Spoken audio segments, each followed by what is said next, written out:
Congressman LaTourette, another week in Washington and another crisis averted, this time in the Senate with news that a deal was struck between Senate Democrats and a handful of Senate Republicans over the use of the filibuster and the president's nominees for his cabinet. Tell us why this is important and exactly what happened. Well, I don't think they're exactly singing Kumbaya over in the Senate, but Harry Reid, the Senate Majority Leader, had threatened to use what's called the nuclear option.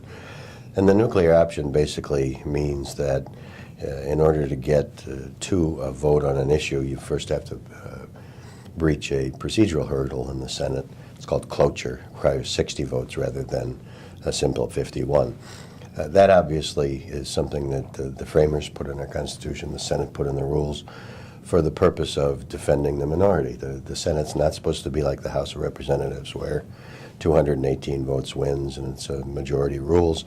The Senate is designed, both because they have 6-year terms and some other things, to be the greatest deliberative body in the world. So anytime that somebody, and I can remember the Republicans threatened the Democrats with it a few years ago over the same issue, it's a serious matter. So they all met in the old Senate chamber on the second floor of the Capitol and determined that, well, they worked out a deal. If the administration would withdraw 2 nominees to the National Labor Relations Board, Republicans would stop the filibuster and allow folks to proceed on the president's nomination. So you saw, for folks in Ohio, Richard Cordray has now been confirmed as the head of the Consumer Protection Bureau. Thomas Perez will be the new Secretary of Labor, and it's anticipated that the rest will follow.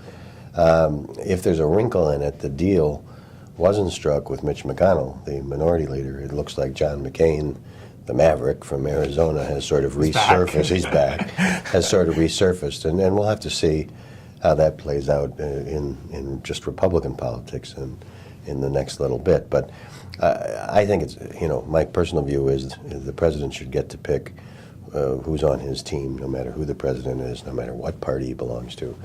And so I'm glad to see this move forward. And I'm also really glad, and I think the country will benefit. Partisans sometimes, there are a lot of Democrats that say, "Oh, you use the nuclear option, go for it." Well, if the Senate ever flips, they're gonna thank their lucky stars that you have a cloture rule, because it really does offer protection for the minority in the Senate. It almost sounds like you're speaking glowingly of the Senate. No. Okay, just making sure. No. Well, while you said they weren't seeing Kumbaya, there was actually a second moment of rare functionality and bipartisanship in the Senate this week when there was news announced that they'd struck a deal over student loans. Right. This comes after the House passed student loan legislation. This has been a hot button issue, affects a lot of people out there. Right. What's next? What's it look like moving forward? Well, the sort of strange thing about the student loan issue is that on this one, the House Republicans were on the same page as President Obama, and that was that nobody wanted student loan rates to double, as they were going to do without legislation.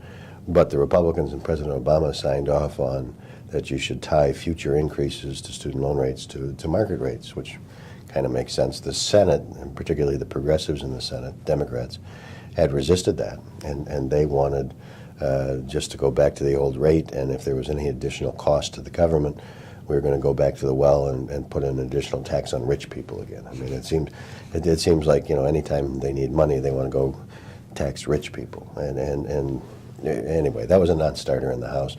And so it looks like they have, in fact, struck a deal. We'll see if they can conference it and get it to the president for his signature.